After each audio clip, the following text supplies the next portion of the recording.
Hello everyone. I I went to see the Mario movie last week, and I wanted to give this time to let people watch it and not be so spoiler heavy. This is gonna be spoilery towards the end, but the beginning is just gonna be me saying like, go watch this movie. Like, just go fucking watch this movie. It's really, really good. Like, holy shit, is this movie good? People have been saying like, oh, it doesn't have a plot. It's simple. There's no character arcs, and I'm like, I don't know what movie you saw, but the movie I saw had all of those things. People are saying like, oh, it's so reference heavy. It's all references. You're not a fan, you're not gonna get it. It's like, yeah, because critics who don't know Mario just went in being like, well, this is an animated kids movie about a video game. Let's just shit on it. And fans who wanted a fun time got a fun time. Even casual people who aren't a super big Mario fan, like my sister, have said like, you know, hey, this is a pretty good movie. It's fine. Like, I am not the biggest Mario fan. Straight up, like, I like his games, I like the franchise, I like my favorite character is Rosalina. That's like straight up just facts. I play her in Mario Kart, I play her in sports games, like she's just my girl. I love her, I love Space Mom. Space Mom is great. And that's really all I wanted out of the movie, was just a good time, because I don't care about the intricacies of the Mushroom Kingdom and the war tacticians and the ever-expanding universe and complexities. Like, guys, it would be fine if it had that, but the thing is that this movie has a lot to go with. It has to be so many things to so many people. It has to be a good movie. It has to be a good video game movie. That's a big thing, especially. The only good video game movie to date that isn't Sonic is Wreck-It Ralph, and that's because it was a movie set in a game's universe. That's it. It has absolutely nothing to do with an existing property other than the cameos it has. And that's fine. It doesn't need to be an existing thing. It's a good movie. It has a good story. Mario is going in with the baggage of not only being a video game movie, but also a Mario video game movie, because the original Mario movie sucked. And we all know it. It had more of a plot, but the plot being absolute fucking dog shit made that movie a laughingstock. It had nothing to do with its own concept besides the names and characters it borrowed. So that right there is just a strike in its favor of being a good movie, because it's not a good movie. It doesn't make sense as a good movie. I don't know where people are getting this in terms of its, like, quality. So I'll tell you what I liked and what I didn't like, and then I'll go into details for the plot. So what I liked: the cast did really good. Chris Pratt surprisingly did extremely well. They even kind of explain in universe the higher pitched, like, let's go Mario voice. Like, they explain that. They do that in a commercial, and I'm almost saying this because like it's on the internet now. You can see that if you want. It's literally, they just uploaded that whole commercial for people to watch on YouTube, and I like that. That's cute. It's a very cute commercial.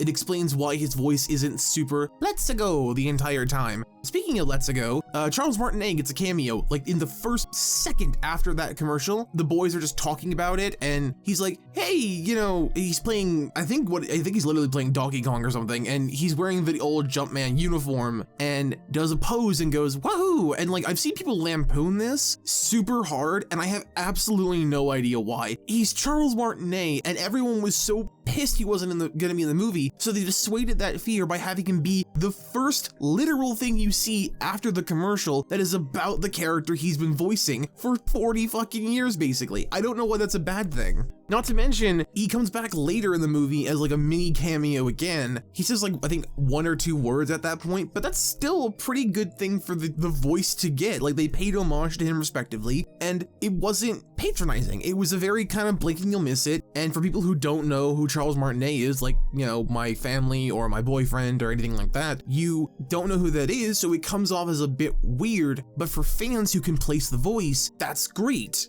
And that's super helpful, and it instantly dissuaded my fears of it being a cash grab, because it really isn't. You can tell that Illumination really tried their fucking hardest to make this look so good and be so fun. They tried so hard to make it a good product for families, for casual watchers, animation lovers, Mario fans, so many things. There are so many small, little tiny things that are just here. I remember people being mad that Yoshi was pink, and I'm like, no, the one you focus on is pink. There's an entire shot of him running in the background of like an entire herd of Yoshis of different colors in the background. That pink one is supposed to stand out from the background because they're walking in a forest basically. And a green Yoshi on green grass and a greenery behind it is going to be hard to see. So pink being an unnatural color besides flowers, being the focal point of that shot, and you hear the Yoshi sound effect, his voice clips, you hear that, and then you look up, you're like, oh, it's Yoshi, and then behind that is an entire horde of Yoshis a la Melee's intro scene running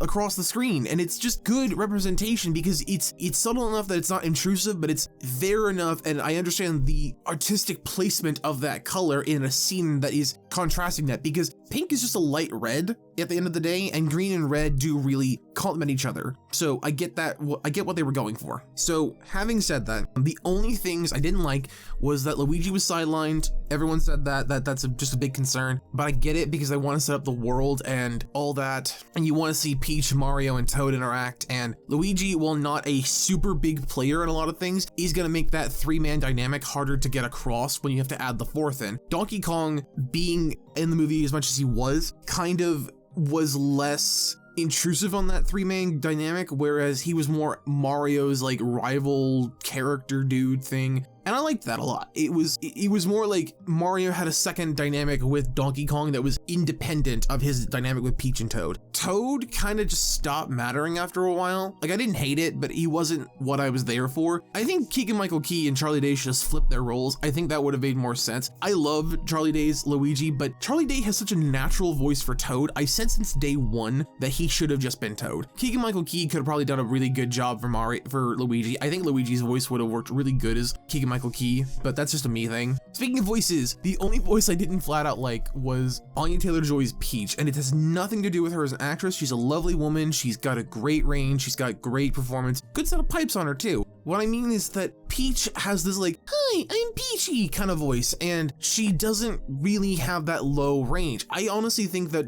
if you're gonna have her be casted for any character in this universe, it'd be Daisy, because Anya Taylor-Joy has a very deep voice for a woman. So either pitch her up. This is what I honestly think happened, was that the internet blew up about Chris Pratt's voice, and then decided we'll have him redo everything. So the trailers got new voice lines and we got new takes on the stuff with a higher pitched voice, but we didn't hear Peach's voice until it was too late and they couldn't go back for reshoots. And so that's the problem. Because I feel like if her voice was a little bit higher, it'd be better. Also, this is a nitpick, but her hair is a perfect square. I hate it. I hate it so much. Like, it's perfectly a rectangle and it drives me up a fucking tree. I have no idea why it's like this, other than, oh, it's a question block kind of Easter egg reference thing, but her hair doesn't look like that. I actually went back and played like Mario 3D World or something, and I looked at her from behind and I like, no, her hair has that like dress frilly, like uppity thing. It has like a teardrop shape, and I have no idea why they didn't do that. It looks unfinished. Like, they're like, okay, we'll make it a square texture and then we'll do the movie and then we'll just re-render her hair differently. And it looks like it's a placeholder thing, and it doesn't make sense to me. So other than that, I loved everything about this. And oh, Jack Black's Bowser absolutely killed this fucking movie. Absolutely. The only thing that everyone unanimously loved from the trailers was Jack Black, and he's perfect in this movie. Could not have been cast better. Let him be Bowser until he dies. Please let him do this. It's so good. So that's spoiler-free stuff. Let's talk about the spoilery stuff. So if you're not wanting to be spoiled on it, come back to this later, or if you don't care, let's go. So the plot of this movie is Bowser wants girl. That is the plot of the movie. Bowser is in love with Peach. He wants Peach. He goes and gets Peach. That's the plot of the stuff from his point of view, because that's all Bowser's motivation is. From the entire series, it's all he's ever wanted was Peach. And that makes complete fucking sense. Because what else are you gonna do with him? I love this movie for that, because he's basically an incel, and he's so pissed off that Peach is spending time with anyone else, especially a male human, that it just fucks him off so much that he's just like seeing red continuously, and I cannot get over that. That is a perfect idea, because it plays it so funny. Like, I can't make this up. The movie is aware of how stupid this is, and it's fucking hilarious. It's just so good. Like, that's why Bowser's looking for Mario. He doesn't care about who he is. He's only interested in the fact that Peach is spending time with him, and that's just funny. I just love that so much. Like, I love how they just embraced Bowser's incelness, but made it comedically funny, and I can get behind that so hard. It's so great. The plot from Mario and Luigi's End is Mario and Luigi are brothers. They're in Brooklyn. They fall down a warp pipe. They fall down the sewers. They go in, they find an abandoned warp pipe, and they get separated in the vast cosmos of warp pipes. I honestly felt like the intro to 3D World where it was going through a different reality kind of thing, which again, I like that they did that. Like, the world of 1980s Brooklyn is different from the world of the Mushroom Kingdom. It explains how they got there and why the early games, like, you know, the original Donkey Kong, the first Mario Bros, the one with Spike, like their old construction worker guy, like why that all exists, but also the Mushroom Kingdom is such a different thing, and how that was a much more interesting way to take the series, and they just stuck with it. And I really, really like that, because it grounds the logic in that they don't know what the hell's going on because they aren't from here. They have to have this stuff explained. And it also goes away to explain why the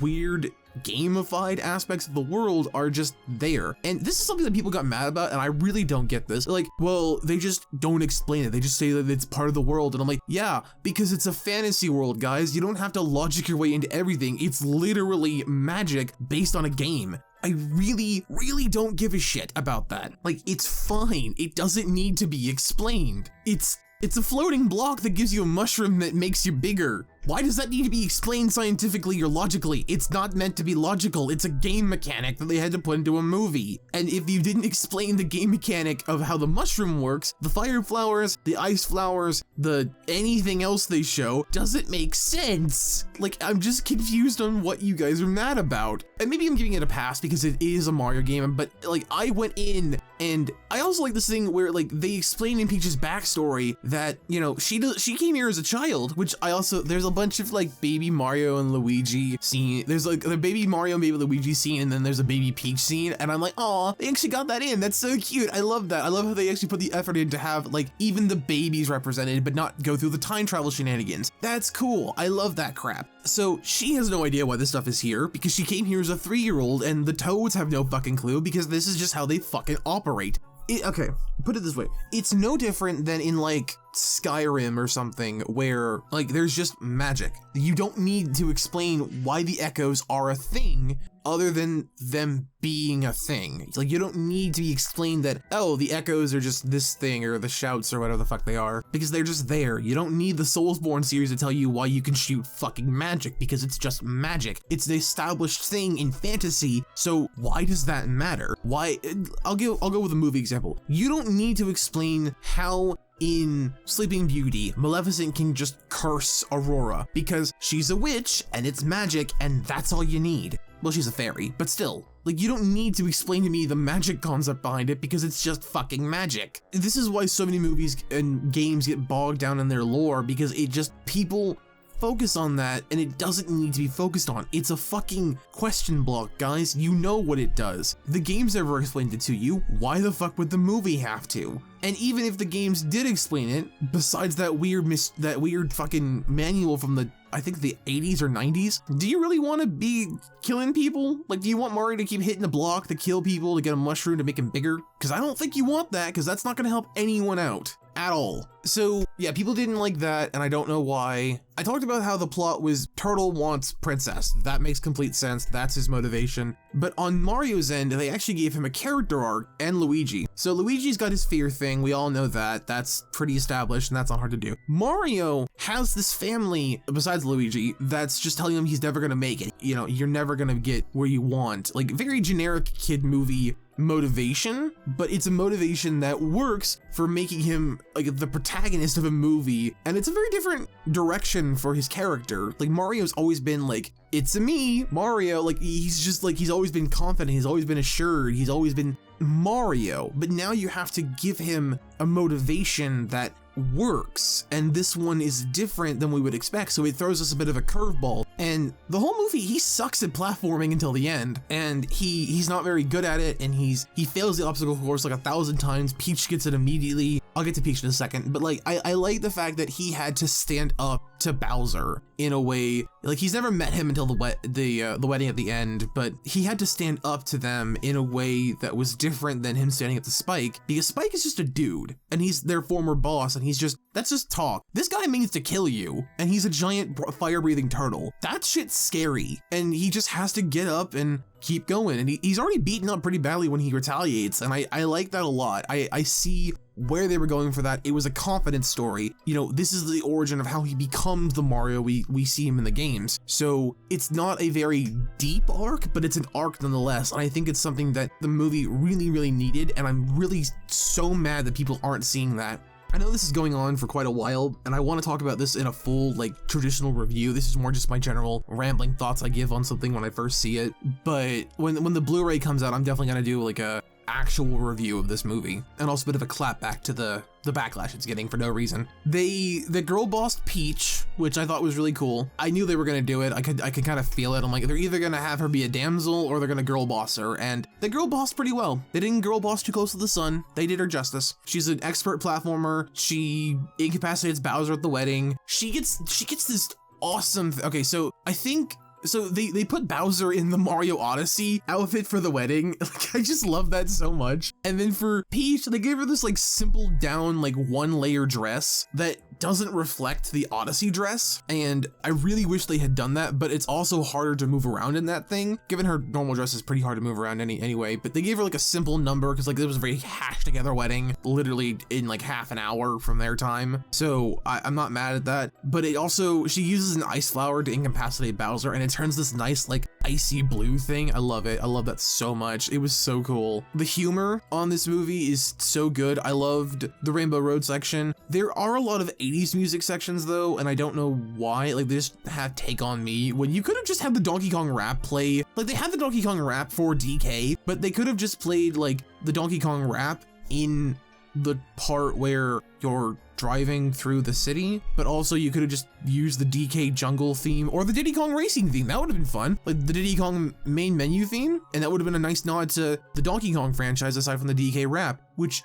will admit the DK rap took me by surprise. Did not expect it. The intro was really good. Also, Seth Rogen, he's at the point in his career where he doesn't have to give a voice if he doesn't want to, and he was playing a character that doesn't canonically have a voice to compare it to. He's a monkey, guys. So, you know, you're gonna get Seth Rogen playing a monkey. He's not gonna like do a voice for a character that doesn't have a voice. He also doesn't do voices, which is completely within his right as a performer. They came to him. He didn't ask to be in this. They came to him. So if they're asking him, he's gonna do it his way, and they can suck it the fuck up. I get that. I really get that. Like, Anya Taylor-Joy didn't do a voice. She just talked and delivered her lines, and that was it, and no one gave a shit. The only people who gave a shit were mad that Chris Pratt was Mario, and I have no idea why. Like, Mario, Luigi, and Toad and Bowser all have voices to go with, because people were gonna be weirded out if they were gonna have bad voices. They were more concerned about their voices than their character arcs. And Toad doesn't have a character arc, he's just kind of there. I think he's gonna turn into Captain Toad eventually. We're gonna get a Captain Toad movie eventually, and that's gonna be a fucking trip. But then you've got, like, people were just concerned that Peach wasn't gonna be useful, and then she was, and they didn't care about that. Peach is flying surprisingly under the radar with people, and I think that's the weirdest thing to me. But otherwise, yeah, solid 9 out of 10. Please go watch this movie. Give this movie credit. I do want to do a Pokemon thing with this. Like, I want to see, like, you know, I want to do a video about, like, what would an Illumination Pokemon movie be for every generation? That seems like it'd be a fun idea. So that'll be something to come up. But anyway, yeah, my name is Chris. Make sure you like, comment, subscribe, do what you do, and I'll see you guys next time.